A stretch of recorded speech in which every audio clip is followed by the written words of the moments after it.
The keynote now about reinventing learning itself with digital technology will be delivered by Bror Saxberg. Bror Saxberg is Chief Learning Officer at Kaplan, and he has a strong mathematical and computational science background. How do you actually use science and cognitive science to actually drive learning performance in practical ways? Kaplan is an interesting place to do this. Kaplan is a multinational education company. We have more than 1 million students a year from Singapore across the US into Europe, some in the Middle East. And we have a huge range of types of learning that we do, ranging from teenagers who we get ready to get into college through college entrance exams, to delivering associate's degrees, bachelor's degrees, master's degrees, even a doctoral program in nursing, a virtual law school. And then we also do corporate training as well. We're one of the largest providers of financial services training in the UK, the US, and Australia. And we have a very large English language learning group as well, 80,000 students a year doing a variety of things, either in universities or on their own to learn English. So when I was hired 6 or 7 years ago, the then new CEO had a team look around and realize we had reproduced inside Kaplan the chaos of the entire education sector. None of these folks could talk to each other. The university people could not talk to the test prep people couldn't talk to the corporate training people, nobody could talk to the English language learning training people, and it hadn't mattered because it was all accumulated. They all ran very happily on their own mythologies. I mean, why would I change? It's worked for decades to centuries to thousands of years, so what could I gain from this? So the CEO's point of view, because he had all of these that he was looking at, all of these, he said, why do we need so many user manuals for minds? We're not switching devices, it's a brain. So why aren't we benefiting from having 1 million students a year as opposed to it being all balkanized into different mythologies of learning? So, and then the key where they wound up hiring me, instead of picking one of the mythologies to be the critical mythology, they decided to ground what all the 100+ instructional designers do on learning science. So my title is Chief Learning Officer, but I'm actually Kaplan's Chief Learning Engineer, where a learning engineer is actually a missing category in our whole sector. If you think about a chemical engineer, for example, chemical engineers are not chemists. You would never hire a chemist to build a new pharmaceutical factory because you know the chemist doesn't understand economics or safety or health or any of that. And the chemists would agree, don't hire me for that. I don't want to do that. You hire chemical engineers who are people who love working on constrained design at-scale problems, applying chemistry to real-world issues. Well, now replace learning in there, right? We have a lot of very good people working at scale on learning, but very few of them ground what they're doing in the science of learning. There are very few learning engineers. I actually did an editorial for the Chronicle of Higher Education in the US on this and looked up. There are 30,000 working chemical engineers in the United States. When you round it, there are approximately 0,000 learning engineers working in the United States.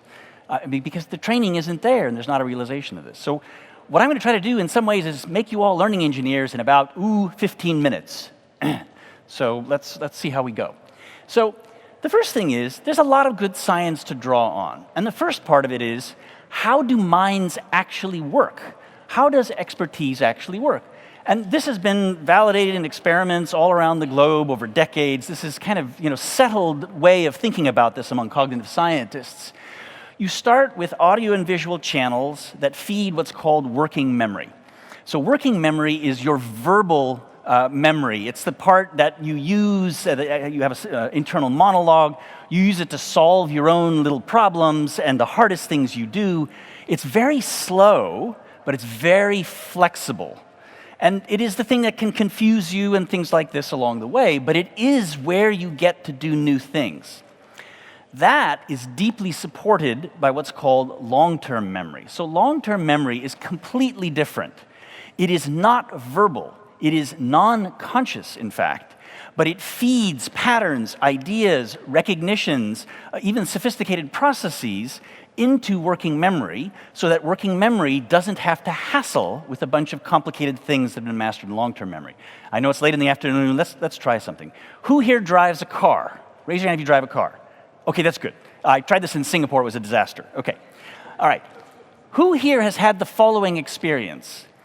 You set out to drive to place A, and then you start thinking about life and family and the universe and the ELIG conference, and you look up, and you are at place B instead. Who's had that experience? Now, look around, look around. So you're not crazy, at least not for that reason, okay? This happens all the time, right? I'm so old, I just say I had the wrong program card in, and off we go. But we don't stop to think for a second. Who was in charge of a ton of metal moving at 30, 50, 100 kilometers per hour? I mean, you were not. You were manifestly thinking about something else. Some part of your mind took over and drove you to the wrong place. And this is not like breathing or digestion. I don't want to know what's going on there either.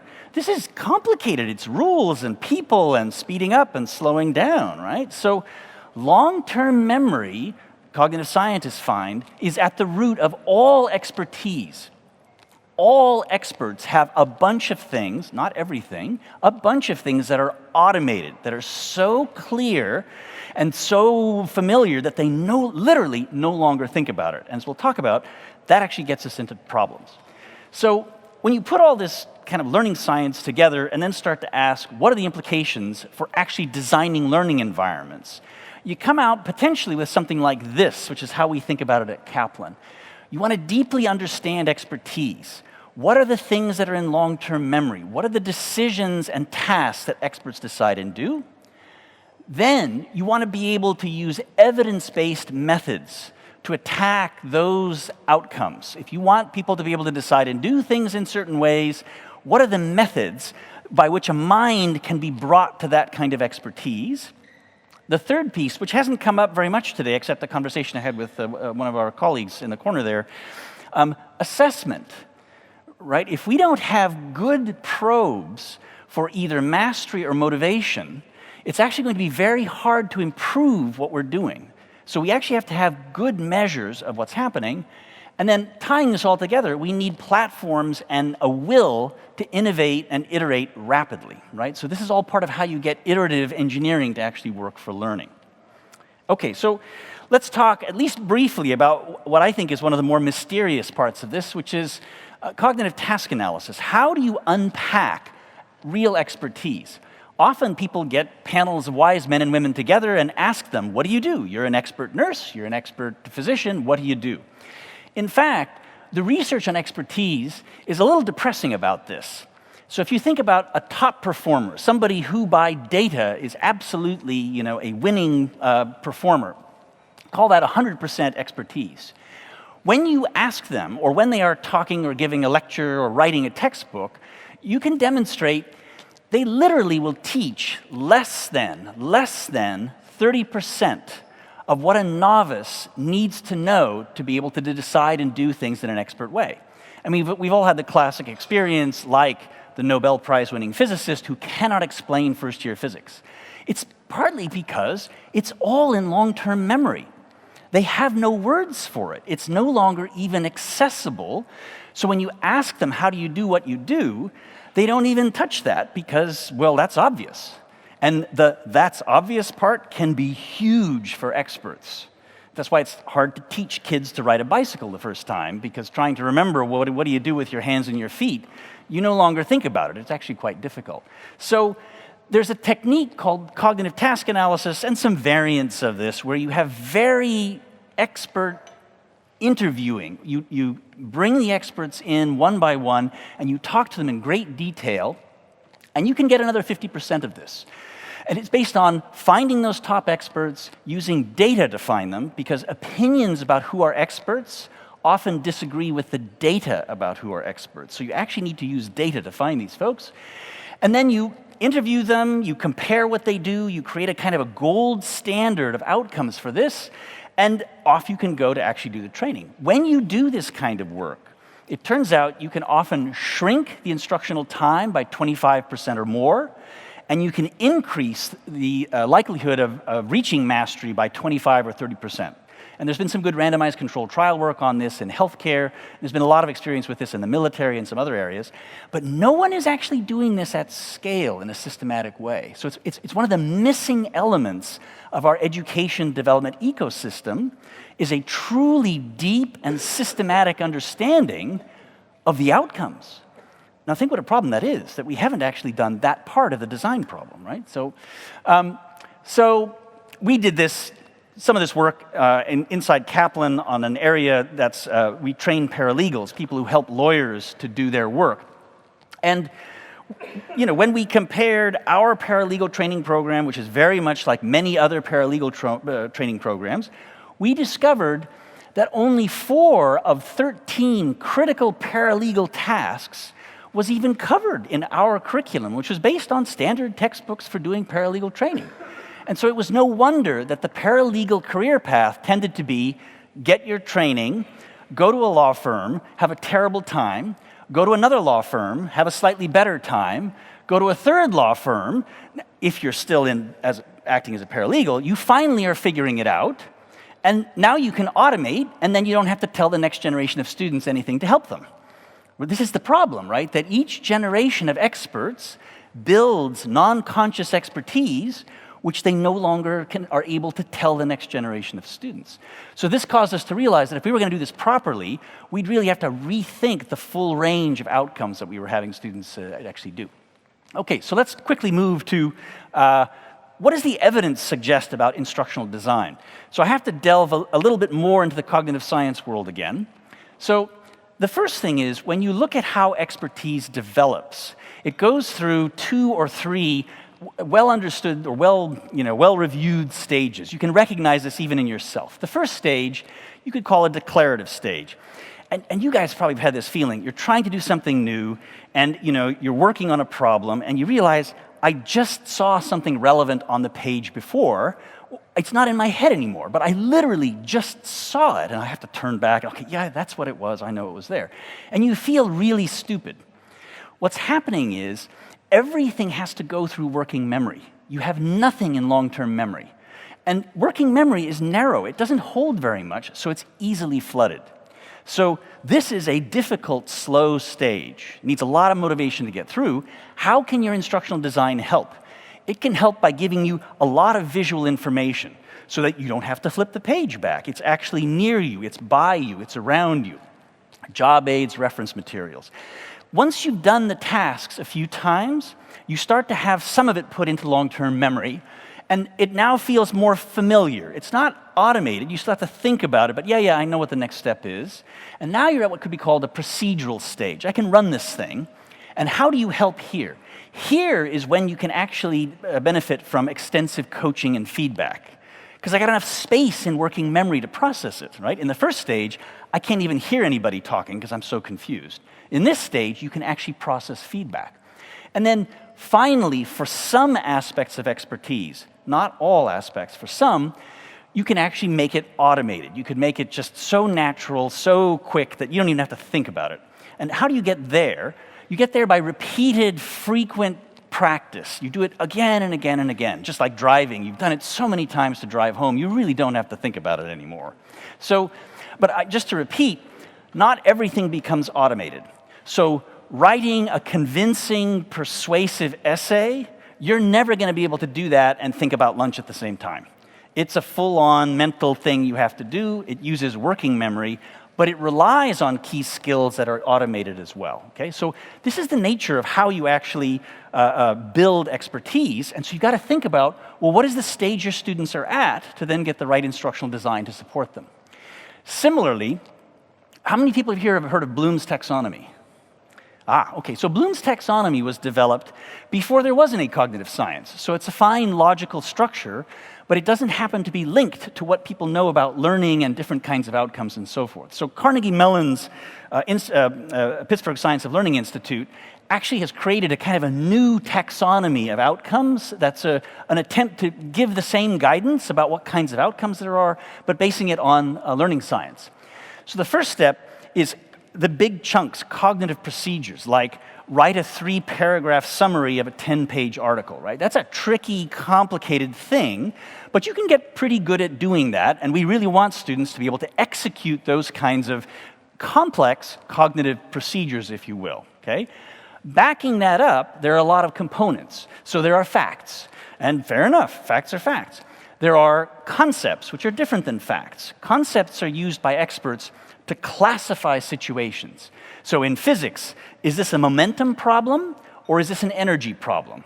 That's a really important first step for expert mechanics solvers in physics. They do that classification first.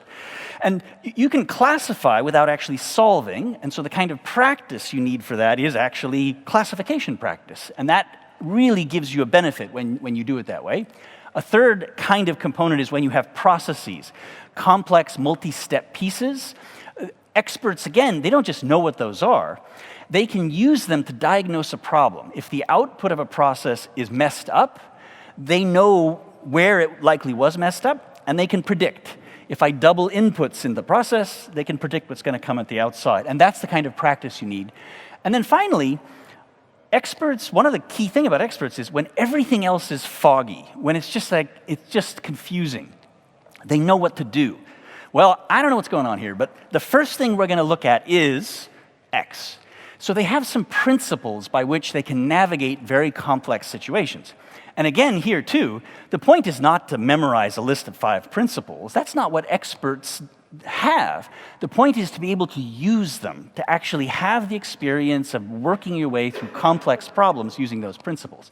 And that's the kind of practice you need for this kind of thing. So, so all of what I just talked about there is cognitive stuff, the architecture of learning, the types of decisions you make, and so forth. Another piece we haven't talked that much about here today is motivation.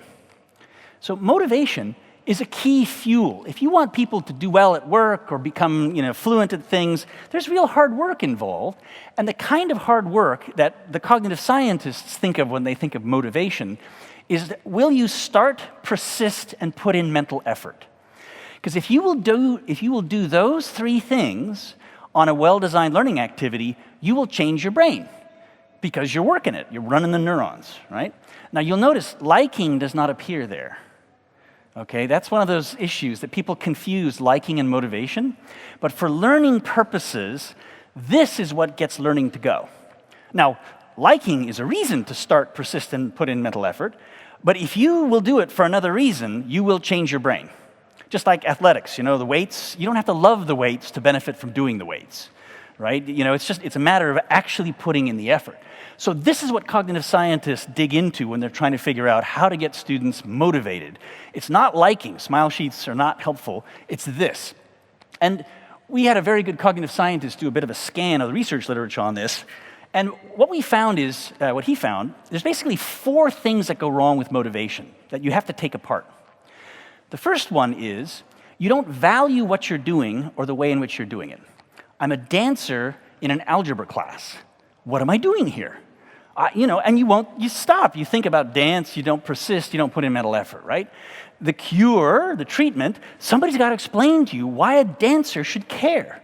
Is it about the foundation you're going to run later on? And you got to have enough money to run it, and so you have to know about investment, and that means modeling, and suddenly you're in the world of algebra, right? So things along those lines. That's the first thing that goes wrong. Second thing that goes wrong, another dancer, same algebra class. I'm no good at math.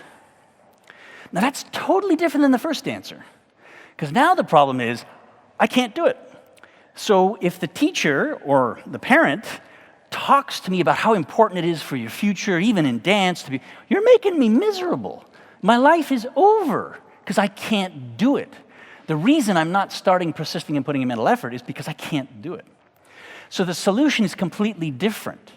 The teacher or the parent has to be on the side of the student, problem solve, back up from where they're stuck, show them they can do math.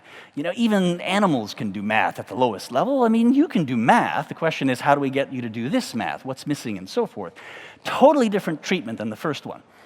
The third one is a little like the second one. You blame something in your environment. I hate this textbook. Who could learn from a guy like Bror? He talks too fast and waves his hands. You know, I can't learn from that guy. So you stop. It's not because you don't think you can do it. It's because I don't have enough time, or I can't understand this, right? Again, the treatment is totally different. It's about problem solving around that. Okay, if Bror talks too fast, take the tape and slow it down, right? There's ways to handle Bror talking too fast, okay? That can be done. The final one, which is the toughest, is negative moods. If you're angry, if you're frightened, if you're depressed, you're not going to start putting mental effort, persistent stuff, and that is as complicated as you imagine to solve. But it is different than the others as well. So motivation itself also has a research foundation, and this obviously gives suggestions for engineering solutions. Even the detailed work looking at individual screens, I apologize, this is an eye chart. The point of this is there's a lot of evidence about how to use media well and badly. For example, if you can take out irrelevant graphics, stories, videos, and lengthy text, you can improve learning by more than a standard deviation in randomized controlled trial experiments, right? But you want to have graphics and text together. You want to actually have conversational audio in your learning environments for complicated topics. Those all help. So there is evidence to help. Now, what's interesting is people don't know anything about this. Richard Mayer, who here knows who Richard Mayer is in the cognitive science world? Okay, there's a few of you, that's good. Let me another experiment here. Who here knows who Jimi Hendrix is? So we're awake. Okay, the evidence shows we're awake. Okay, so who here knows that Jimi Hendrix is one of the world's most famous rock guitarists? Okay, I'm seeing nods at least, and you haven't fallen asleep yet. Okay, great. So who here is a rock guitarist? I knew the reporter would be one, okay? So what we've proved conclusively is you do not have to be a rock guitarist to know one of the world's best rock guitarists, right? Richard Mayer, by data, is the world's most cited learning scientist. And in a room full of people who are interested in learning and successive students, almost none of you have ever heard of him. So that's pretty broken from an engineering perspective, right? That's pretty broken. But this is just, these are the kind of results that you can work with. And just for fun, because many of you may not, I have one of these up in my living room because I contemplate bell curves all day long. But for the few of you in the room who don't have this in your living room, bell curve, take somebody who's in the middle of it, move them by one standard deviation, which many of those interventions were doing, you've lifted them to the 84th percentile of performance. And that's by doing things like moving the text close to the picture or getting rid of the audio. That's irrelevant. Now, the research, that's science, right? And as always, your mileage will vary when you do stuff at scale in practice. But boy, it seems important to start from some of that kind of potential impact as we're thinking about what to do at scale from an engineering standpoint.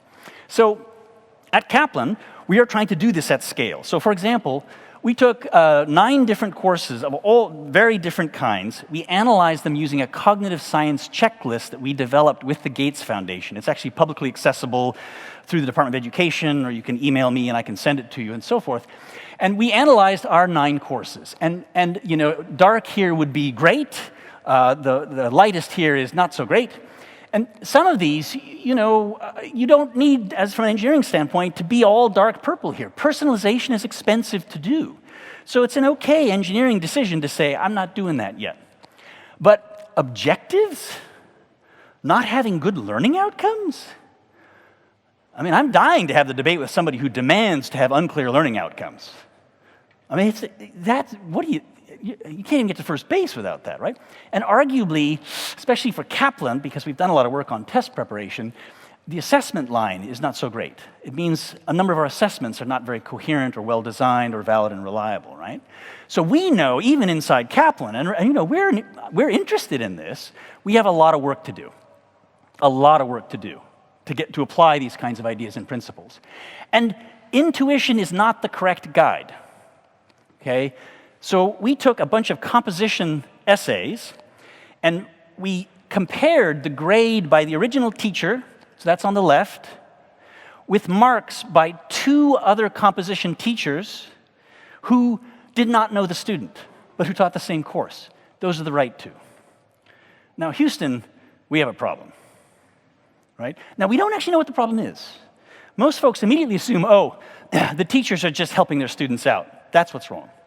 But in fact, it could be the rubric used to grade essays is so badly designed that only teachers who know their students can give the right marks to students. Right? If you don't know the students, you got no hope because the rubric's terrible. So we don't actually know what's wrong. What we do know from this evidence is something is wrong with the assessments we're using. And I would argue most of our learning environments are not looking at our assessments in such a systematic way, and we need to. Because this is how it's been done for centuries. And it's not very coherent. Another example, we're very good at something called the law school admissions test, prepping students for that. There's a very hard part of that called the logical reasoning problems. And we're very good at this. So multimedia, tablets, we created an hour-long video plus a workbook. Fabulous, the Kaplan way for handling that.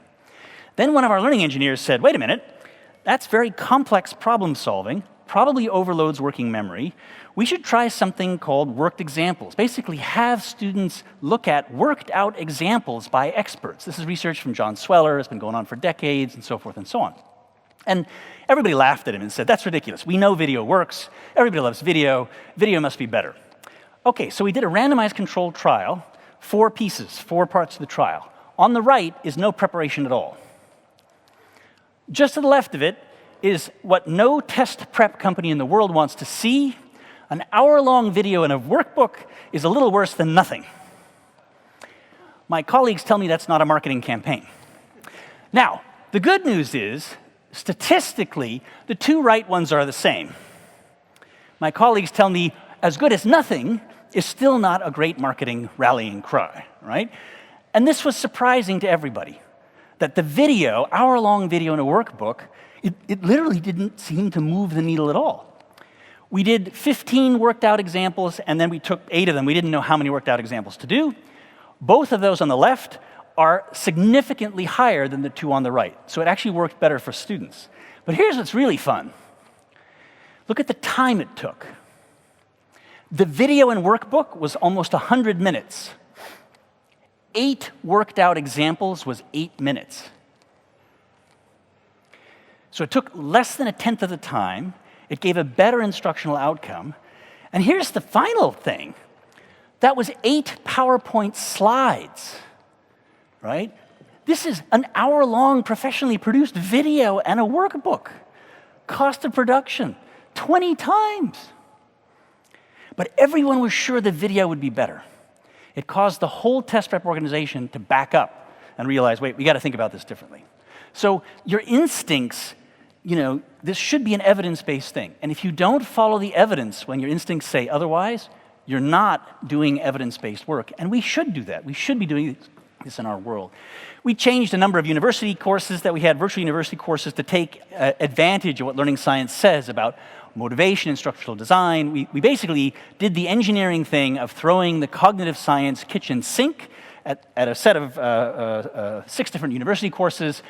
And we were able to show significant improvements in the rate at which they retained, in their rate of passing the course, as well as their mastery of key ideas. So this was a big win for us, and actually caused our caused our Kaplan University unit to actually start to engage in randomized controlled trials at scale. So Kaplan University has some courses that will have 1,000 students starting every month. Right? It's a virtual university, so they can start every month. So that means in January, if we're really doing this well, we could have 5 sets of 200 students in a randomized controlled trial experiment. We could do it in February, do it in March, and then start over in April, expanding and testing, right? This is the iterative development. So that in theory, by the end of the year, that one course, if we are working at speed, which we're not yet doing, we should be able to get 50 or 60 randomized controlled trials done. Now that's learning engineering, right? That allows us and others to actually understand more about what's actually going on. And so we've begun, they're doing dozens of randomized controlled trials in many different areas, motivation, worked examples, different things about media and so forth. And what's really interesting about, once you start doing more than one or two of these things, you realize you got to have a system. See, this is now engineering. This is process now. Because, you know, if you got 30 of these running at any time, they're at different stages. So we've had to build that as well. Others have not had that, yeah. So, but this is really the only way you can get this done. If you want to be systematic about learning engineering, about benefiting from the evidence that's already in place about learning, and then finally, benefiting from the generation of lots more evidence now. So thank you very much. Steve,